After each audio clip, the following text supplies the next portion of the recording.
as he wakes!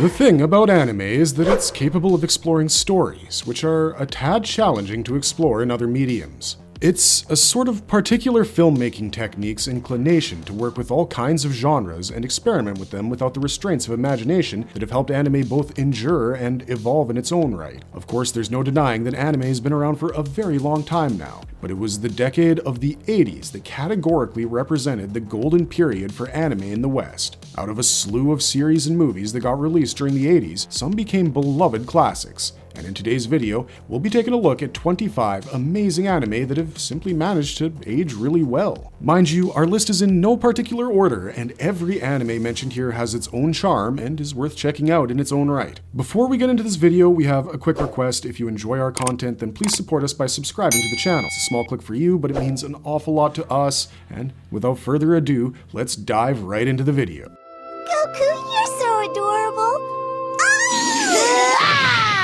Dragon Ball, 1986. Who doesn't like comfort food? We're pretty sure everyone does, and Dragon Ball happens to be the anime counterpart of comfort food, and there's no two ways about it. Produced by Toei Animation, this anime television series generated 153 episodes and happens to be an adaptation of the first 194 chapters of Akira Toriyama's manga series, also titled Dragon Ball. The narrative primarily follows the escapades of the monkey-tailed boy Goku, possessing extraordinary levels of strength. He faces off against fascinating enemies while looking for a set of mythical crystals, or in other words, the Dragon Balls, which have the power to give the possessor anything that they wish for. Well, what began as a modern retelling of the Chinese folklore Journey to the West very quickly escalated into a highly celebrated animated series. And not just any animated series, but one that literally changed the concept of anime forever. Being funny and whimsical at the same time worked wonders in favor of Dragon Ball, and it gained immense popularity worldwide in practically no time. There's originality, action, drama, suspense, and the series has plenty of exciting fighting sequences, which, to be honest, are one of the show's major appeals, along with the fact that Dragon Ball also has the strongest sense of story. The iconic characters on display happen to be an interesting aspect of the series, and here we'd like to put the emphasis on the character development that can't be disregarded. Truth be told,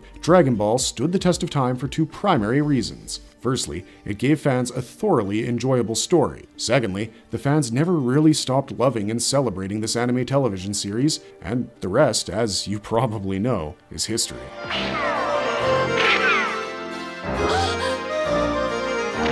City Hunter, 1987. Tsukasa Hojo's Japanese manga series, which was adapted into an anime TV series by Sunrise Studios in 1987, follows the adventures of Ryo Saiba, a sweeper, or in other words, a gun for hire, who will take on any job as long as it's one that involves beautiful women. With his accomplice, Hideyuki Makimura, getting murdered, Ryo is left with no choice but to take care of his co-worker's sister, Kaori, who ends up becoming his new partner in the process. One of the major high points of City Hunter is the incredible chemistry between the characters of Ryo and Kaori. While Ryo is shown to be someone who is an expert marksman and simply outstanding when it comes to hand-to-hand combat, he has his weaknesses too, and it's mostly pretty women. With women around, he cannot help himself but acting like a playboy, and when we look at Kaori, she's there to keep his libido in check and is often seen pulling out a giant hammer, literally out of thin air, and hitting him flat. This tough and serious, yet side-splitting anime series is an enjoyable watch, and there have been many who have found the premise to have similarities with Michael Sloan and Richard Lindheim's 1985 spy thriller TV series, The Equalizer. If you think so too,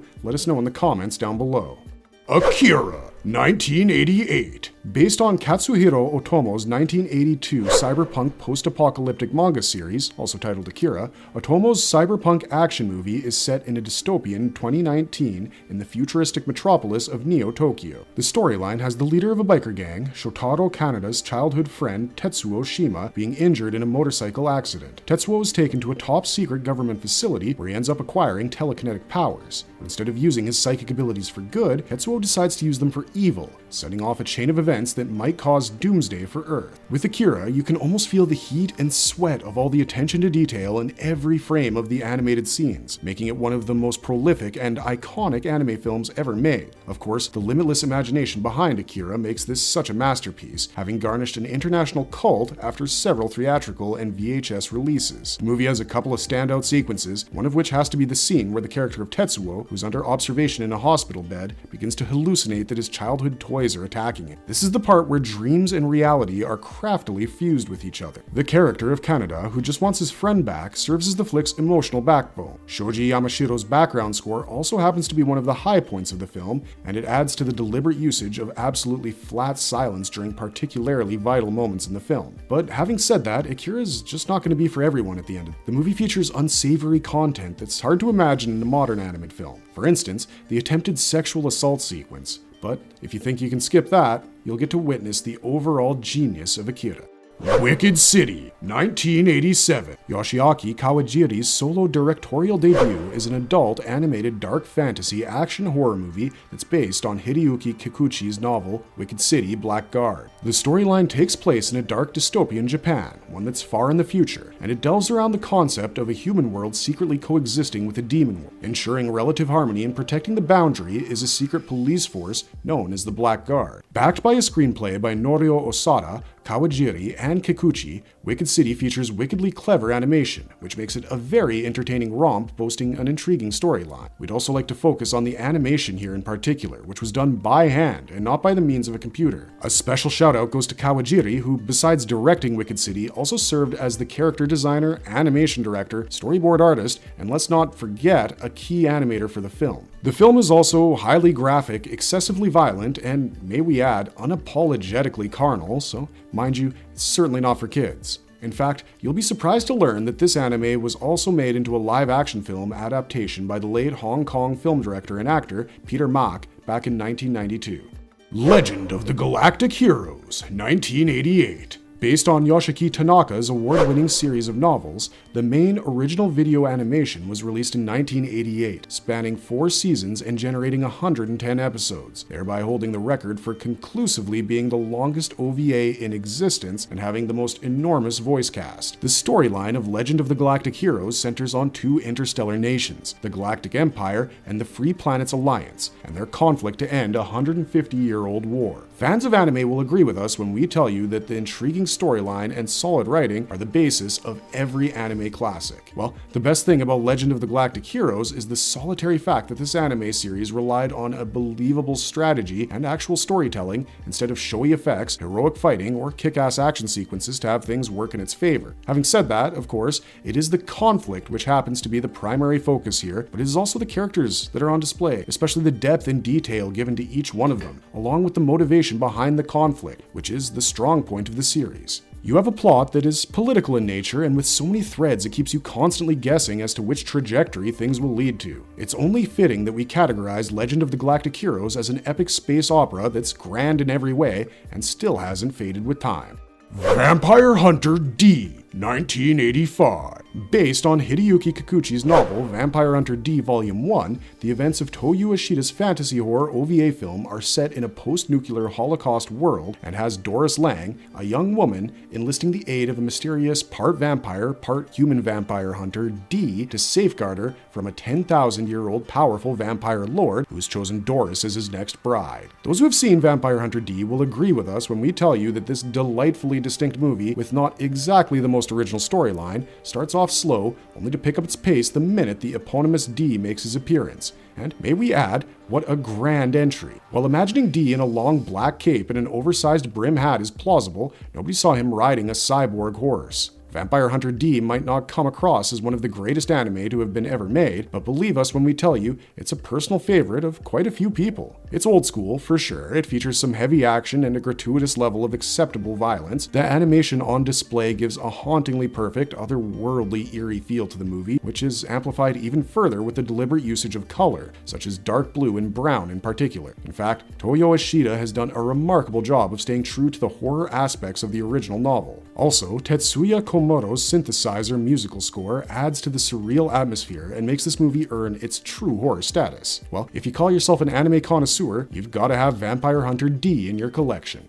Gunbuster, 1988. Hideaki Anno's directorial debut happens to be an excellent 6-episode-long anime series, one that has classic written all over. The story follows Noriko Takaya, the daughter of a deceased space admiral, enlisting herself in the Space Academy to follow in her father's footsteps. But when her classmates learn who her father was, Noriko is addressed as a Nepo kid and subjected to extreme levels of bullying and ridicule, along with the intense pressures of training. Nonetheless, she proves her peers wrong when she's chosen to pilot the experimental colossal robot Gunbuster and help Earth win the war against the invading space monsters. Those who haven't watched Gunbuster are bound to think that it's a conventional alien invasion anime series, and given the fact that there have been numerous stories of hostile aliens attacking our planet, you're bound to think like that. But believe us when we tell you that there has never been an alien invasion story that has its focus on the character the way Gunbuster does. With just 6 episodes, the anime effectively conveys what it wishes to and how it wishes to. Gunbuster features a very character-driven storyline, and the characters on display are solid and likable. It's like you'll literally feel the characters. When they're happy, you're glad, and when they're sad, you're gonna be sad too. And the animation, so much detail and attention has been put into it, be it on the spaceships, the aliens, the mechs, we're talking about everything. Also, full credit to Kohei Tanaka for a fantastic background score and making Gunbuster such an unmatched masterpiece.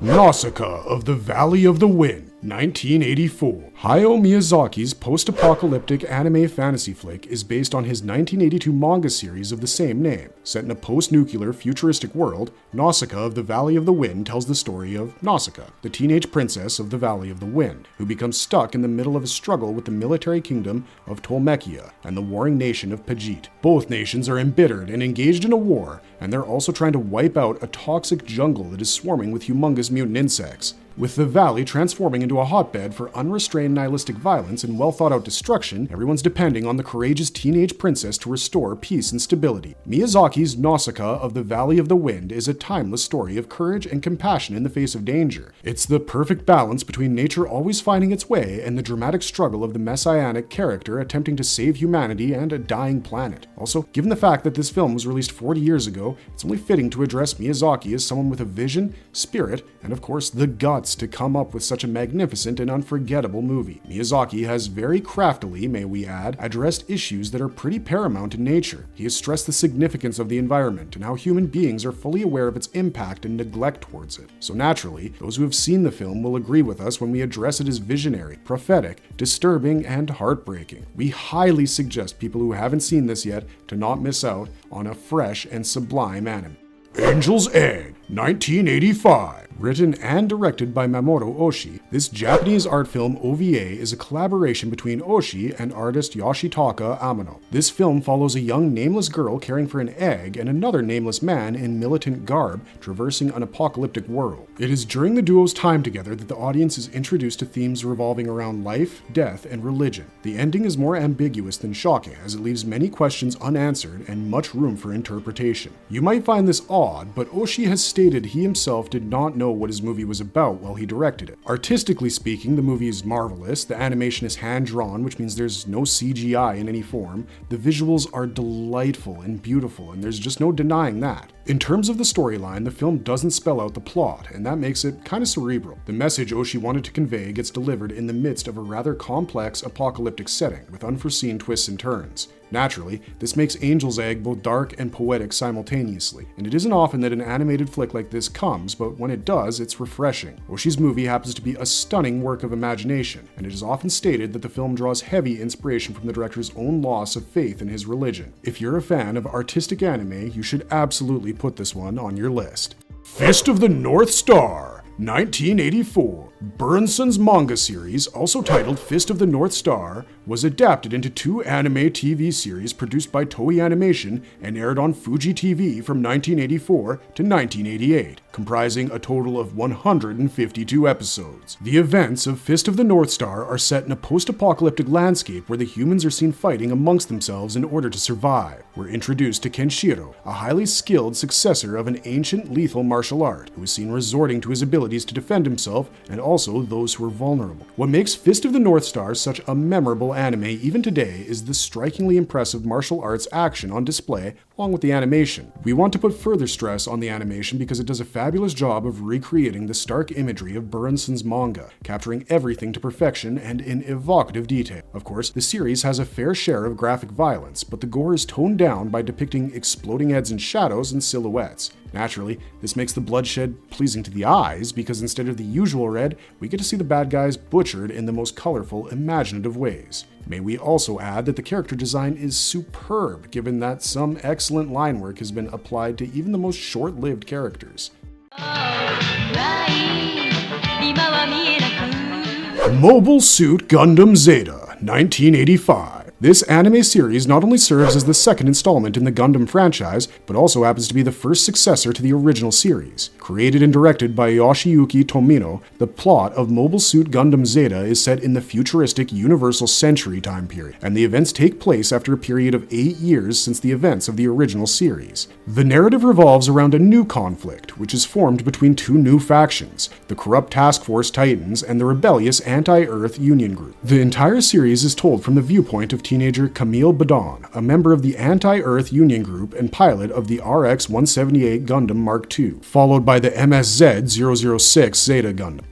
The series also has many characters from the original series returning to play supporting roles. What we're looking at is an ideal mecha series that manages to look impressive even after 4 decades. One of the high points of this series is the fact that, like its predecessor, this one also has its focus on the people instead of the surrounding tech. In fact, post First Gundam's success and popularity, no one thought that they could come up with a successor that would stand up to its predecessor. But then came Mobile Suit Gundam Zeta, which ended up better than the original, and the rest, as you all know, is history. Unlike First Gundam, this one has the horrifying realities of war dominating the landscape from the beginning until the end. Every character has quality and depth, the cast is superb, the storyline is top-notch, and the mechs on display make up some of the best battles in the entire franchise.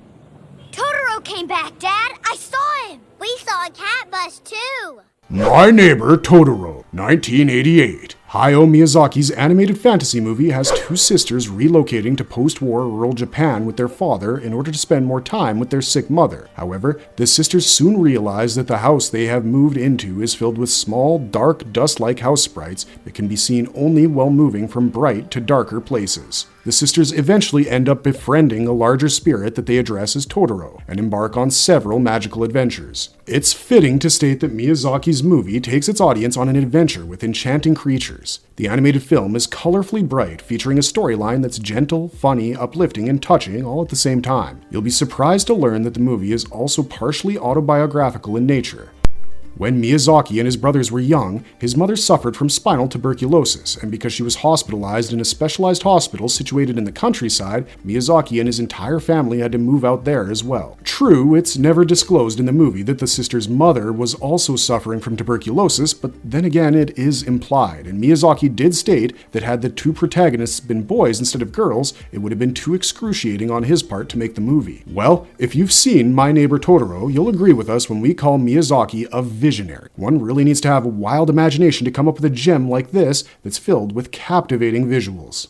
RMA Half, 1989. This hilarious anime series about love, gender inequality, and let's dare not disregard martial arts, is about 16-year-old martial artist Ranma, who not only meets with an accident during a dangerous training mission in an ancient Chinese training ground, but also becomes cursed in the process. Every time Ranma comes in contact with cold water, he transforms into a girl. Of course, the curse is reversible, and Ranma can change back into a boy when he comes in contact with hot water. Throughout the series, Ranma is seen looking for different ways to get rid of the curse. Can we just take a second to pause and simply admire RMA Half? The show is an instant classic, and while Ranma's life is a living nightmare, this next-level anime is pure entertainment for fans. It's very funny and filled with witty dialogue. It's heartwarming, clever, and extremely well animated. The fight sequences are hilarious, and it'd be accurate to say that the series has some of the best wacky martial arts. From the setup, to the art style, to the comedy on display, and the incredible concept, there's literally nothing not to love about RMA Half. Before I joined the Royal Space Force, I admit to being nowhere at all. Royal Space Force, The Wings of Honeomes, 1987. The events of Hiroyuki Yamaga's animated sci-fi movie take place in the fictional kingdom of Honeomes. We are introduced to a young man named Shirotsu Gladot, whose childhood dream is to become a Navy pilot. But when his grades disqualify him, he ends up joining the Royal Space Force. Shirotsugu volunteers to become the first man in space to keep the Royal Space Force from being disbanded. This is also around the same time he crosses paths with an idealistic woman named Riquini and befriends her. However, when Shirotsugu discovers that the military is planning to use the rocket launch as a violent gesture of war declaration on Honeami's neighbors, he begins to question his decision. What we're looking at happens to be a visually sensational 2-hour extravaganza with wonderful animation by Gainax and a perfect background score by Ryuichi Sakamoto, Yuji Nomi, Koji Ueno, and Haruo Kubota. This film also has an amazing montage sequence towards the end that can easily be categorized as one of the strongest points of this anime. Add to this the perfect artistry of the animation, especially the detail, the ingenuity, the complexity, but most of all, just the beauty of it that makes Royal Space Force, The Wings of Honeami's, such a magnum opus. This is way beyond an anime for animation fans. This is for every single one of you who fancy grand space operas in general. As a new generation of saints. Saint Seiya, Knights of the Zodiac, 1986. Masami Kurumada's manga series was adapted by Toei Animation into an anime TV series that generated 114 episodes. The storyline revolves around 5 mystical young warriors known as the Saints, each possessing a sacred cloth guarded by a different constellation. The task of the Saints is to protect the reincarnated goddess Athena in the latter's battle against other gods who wish to dominate Earth. Saint Seiya, Knights of the Zodiac, is a visual treat that manages to leave a lasting impression. The anime conclusively features some of the most gorgeous background paintings. Every setting is painted with such exquisite detail, it'll blow your mind. Saint Seiya has a lot of appealing aspects. The most interesting among them is maybe the deft usage of mythological references. Every saint on display is associated with a constellation, and at times to a mythological figure as well. This shows how well researched the show is, given the fact that it did modernize ancient myths. Next, when we take a look at the plotline, it is exceedingly intriguing and packed with some of the most exciting characters we've seen. Then, we have the animation work deserving a special mention as well. Given the time period that the anime was released, it's really good. Also, the late Seiji Yokoyama has done an excellent job composing the background score of Saint Seiya and for being able to set an immaculate mood and atmosphere for every story arc on display.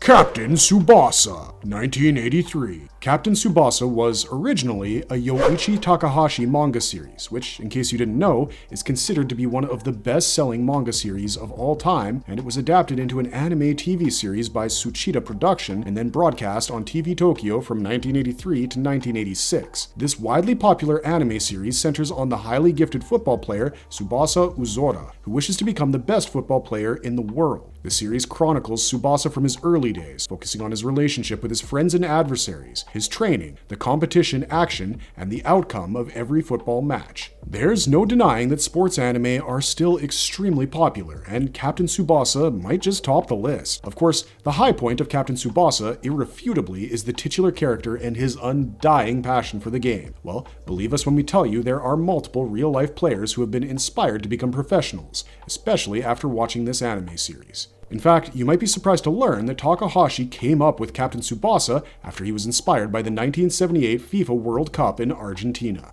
Swan Lake, 1981. Kimio Yabuki's anime film, which is based on Pyotr Ilyich Tchaikovsky's ballet Swan Lake, has a prince falling in love with a princess who is cursed to change into a swan by day. The curse is the doing of the evil sorcerer Rothbart, who wants to marry the princess and, as a result, has her mostly imprisoned inside his castle. The only way Rothbart's curse can be triumphed over is when a man will truly fall in love with the princess with all his heart and soul. So does the prince get to save the princess, or will the dark forces of evil prevail over true love? Well, those who have seen the movie already know the answer, and to those who still haven't, well, you're going to need to find out on your own. Backed by an interesting screenplay by Hirokazu Fuse, Swan Lake remains a faithful ballet adaptation, with Pyotr Ilyich Tchaikovsky providing an outstanding musical score to the anime film. The artwork on display is so imaginative and breathtaking that Swan Lake almost looks like a fairy tale. We'd specifically like to emphasize the gorgeous stylized look, the beautiful background art, and the stunning use of lavish color. We highly recommend not missing out on this brilliant anime. It's a real treat.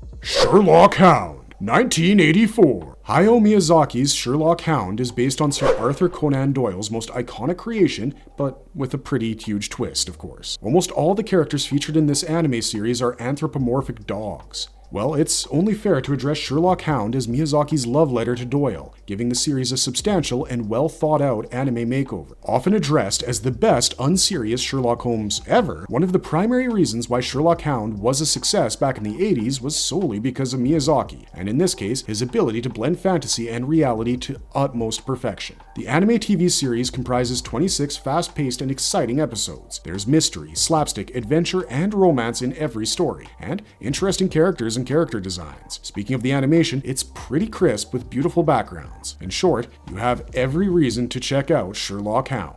Night on the Galactic Railroad, 1985. Directed by Gizaburo Sugi and written by Minoru Betsuyaku, this anime film is based on Kenji Miyazawa's unfinished children's novel. While Miyazawa started writing the novel in 1924, he kept polishing his work. Upon his untimely death in 1933, the novel remained unfinished, and it was while adapting this novel into a film that Betsuyaku wrote the unfinished portions. Now that we're clear on that, let's talk about the plotline, which has two anthropomorphic kittens embarking on a metaphysical journey on a magical steam engine through the Milky Way galaxy. The anime movie deliberately features a slow, meditative pace, and just like the train, it takes its time to get where it's going with some very powerful messages for the viewers. But, in spite of having a slow pace, Night on the Galactic Railroad effectively manages to suck you in, and there will come a point when you can't stop watching it. While the movie is presented in chapters, it tends to get a tad too emotional at times. The visuals are amazing. The animation on display is also calm, both in terms of color and movement. Lastly, mark our words when we tell you that this isn't your regular family film, and don't let the cute-looking characters deceive you.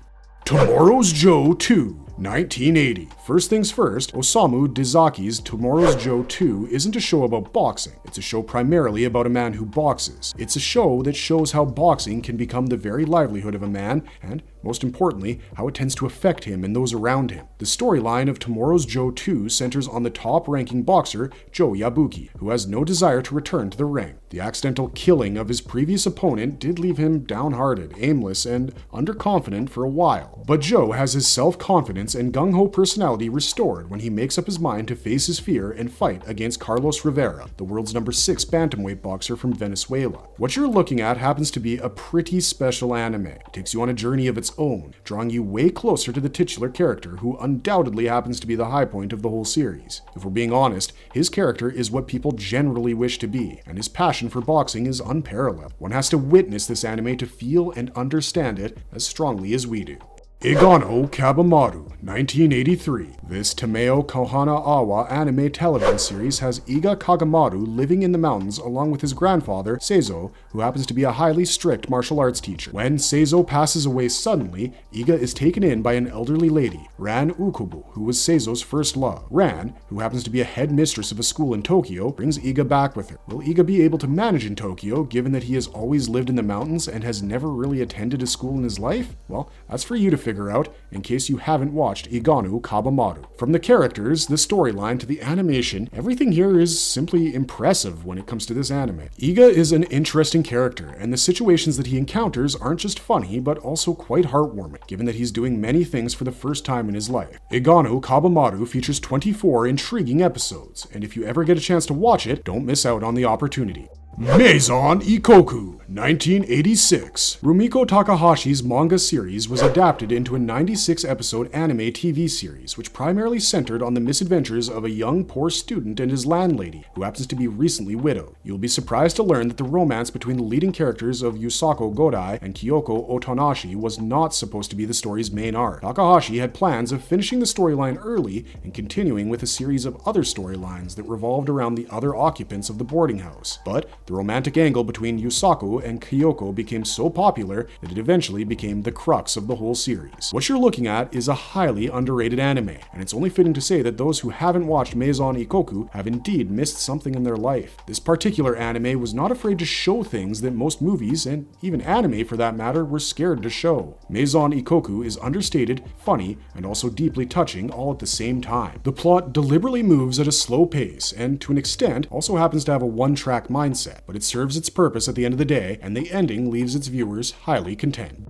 Golgo 13, The Professional, 1983. Osamu Dazaki's adult animated action movie, based on Takeo Saito's manga series Golgo 13, revolves around professional assassin Duke Togo, aka Golgo 13. All Golgo ever cares about is himself and his money. He's indestructible when it comes to his enemies, and women find him irresistible. Since Golgo never fails to complete an assignment, he is given the mission of killing the son of oil tycoon Leonard Dawson, and while he accomplishes that with a single bullet, he becomes the target of Dawson, who becomes literally mad with vengeance after the death of his only son. Dazaki's Golgo 13, The Professional, will keep you on the edge of your seat throughout the entire runtime of 93 minutes. Hirokata Takahashi's cinematography and Masatoshi Surubuchi's editing deserve special mention. We absolutely love how the transitional shift from freeze frames to slow motion sequences is stylishly handled. Also, the animation on display is superb. You'll be amazed to know that Golgo 13, The Professional, is one of the first animated films to use CGI animation. You might recall the helicopter attack scene on Dawson Tower in this movie, which is a fantastic example of their CGI.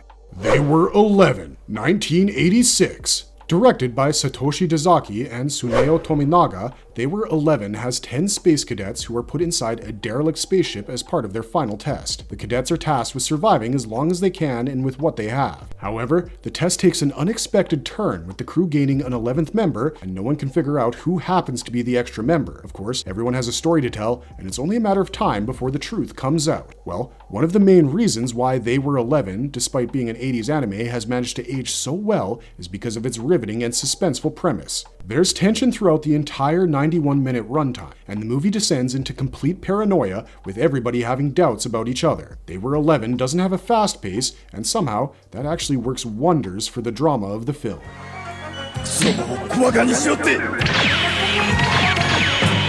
Super Dimension Fortress Macross, 1982. The year is 1999 when a city-sized extraterrestrial battlecruiser crashes on Earth, and over the next 10 years, scientists and engineers are seen remodeling the cruiser into a hybrid of human and alien technology. But on the day of the cruiser's formal launch, an alien race of humanoid giants known as the Zentradi arrive in order to retrieve the ship and obliterate humanity. Mark our words when we say that space operas can seldom get any better than this. So, in case you're wondering what it is that makes Super Dimension Fortress Macross different from other alien invasion space operas, it's the fact that this anime here has its primary focus on the human aspect of the story. Add to this the dynamic narrative and the visual impact, and you can see what makes Super Dimension Fortress Macross such a well-crafted space opera from the 80s and an all-time classic.